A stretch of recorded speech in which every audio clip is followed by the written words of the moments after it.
Hello everyone and welcome to the L.T.L Tutoring Central video series, and this week I'm talking about simple sentences. And the word simple doesn't necessarily mean easy, although this might be the easiest of the four structures that I'm going to be discussing. But simple sentence just is a term for a particular kind of sentence, and I'm going to explain that a little bit further in a moment. But simple sentences can be short, but they can also be long. You can add lots of modifiers like adjectives, adverbs, and phrases to make them more interesting. And simple sentences are often concise, however, and that can help in your writing because it makes your point clearer. And that's always good. Whenever you're writing, and I say this over and over again, clarity is the king. You really want the reader to understand what you're saying. What's the point in writing if the reader or the listener, if you're giving a speech, doesn't understand you? So simple sentences can really help in that regard, but you should use a variety of sentences in your writing, especially if you're writing something longer. You want different kinds of sentences. It adds a lot more interest and makes it easier to read if the sentences are not all the same. It gets choppy or gets sort of boring if all the sentences are simple sentences or all the sentences are compound, complex sentences. Then it doesn't scan very well, let's say. It doesn't flow in the way that you can achieve if you mix up the sentences and use a variety and get those transitions as well. But today I'm talking specifically about simple sentences, and we're going to look at some examples and definitions of what a simple sentence is. Let's start by looking at a definition of simple sentences.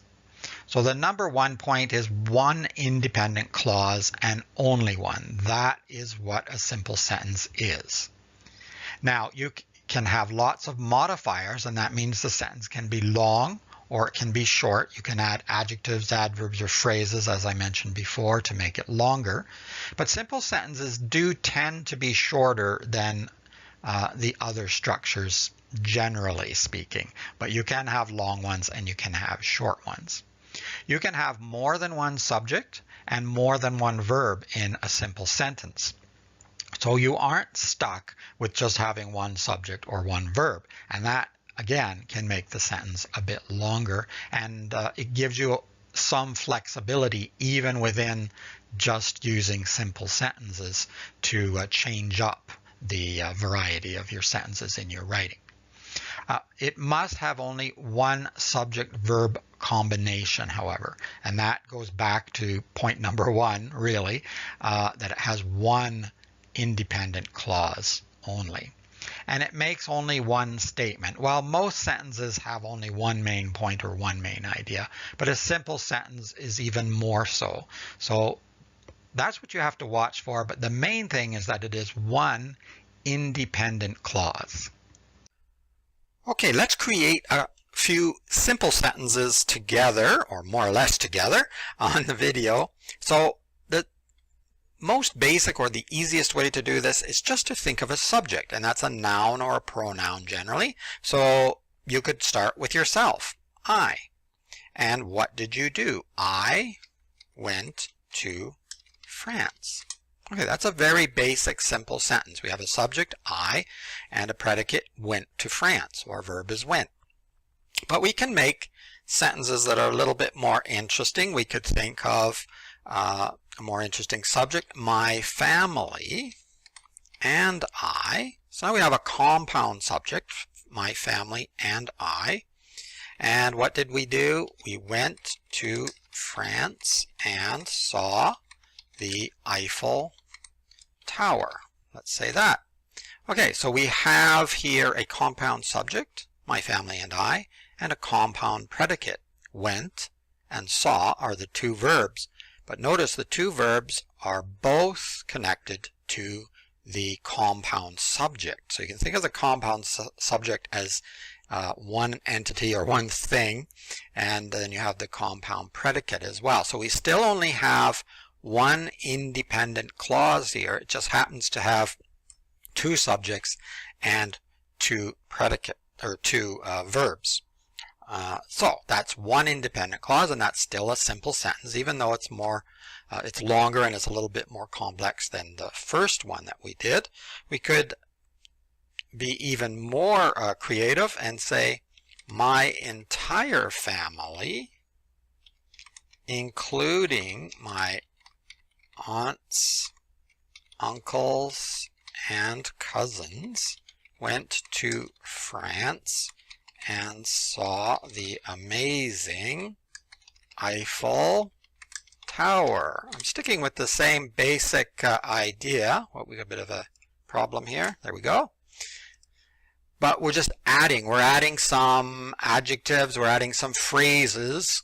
But it doesn't change the fact that this is still only one independent clause. The main clause is my family went to France and saw the Eiffel Tower. We added in some descriptive words like amazing, and then we added in a little phrase including my aunts, uncles, and cousins. But this is still one independent clause, and you can see it's much longer. So you can do a lot of things with simple sentences. Even though they're called simple, there can be quite a variety. So always just think of a noun or a pronoun to start your sentence, and then just think of what happened to it or what did it do to create the rest of your simple sentence. So it could be the puppy played with a ball. So the puppy is the subject. What did it do? Played with the ball. Or the window was smashed by the ball. Okay, so something's happening to the subject this time. The window is the subject. It didn't do anything, but something happened to it. Was smashed by the ball. But this is still a simple sentence because it has one independent clause. So you can see there's lots of things you can do with simple sentences. Here are a few more examples just to help you see the variety of simple sentences that are available. Number one, noticing the late arrivals, the professor motioned for them to be seated. So here you have one independent clause, the professor motioned for them to be seated, and you have an introductory phrase there. Number two, consequently, all the children were pleased with the decision. Number three, Ian and Susan love to visit the local sites. So in this one you have a compound subject and one verb. And number four, Bobby and Trevor live and work together. So this is relatively short, but you do have a compound subject, Bobby and Trevor, and a compound verb or predicate, live and work.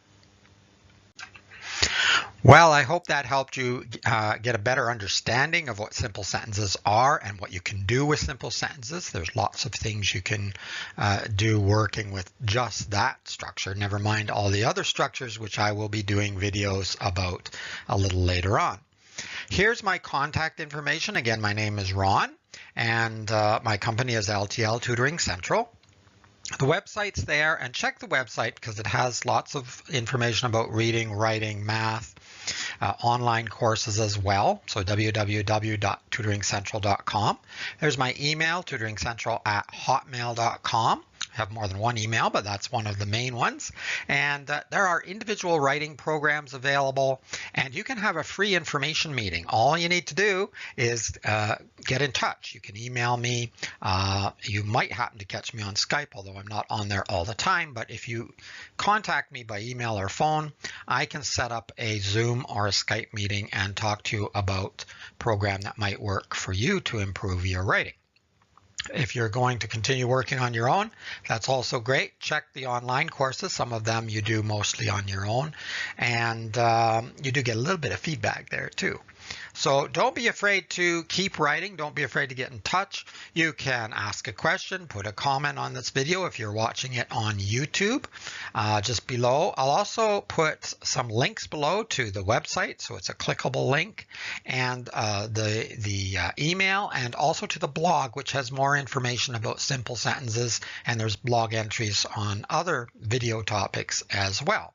In the meantime, have fun writing, keep learning, and don't stress over your writing. The best thing is just to get going, like we talked about before, brainstorming, and you can do it. I have faith in you. It's Ron saying bye for now, and see you next week.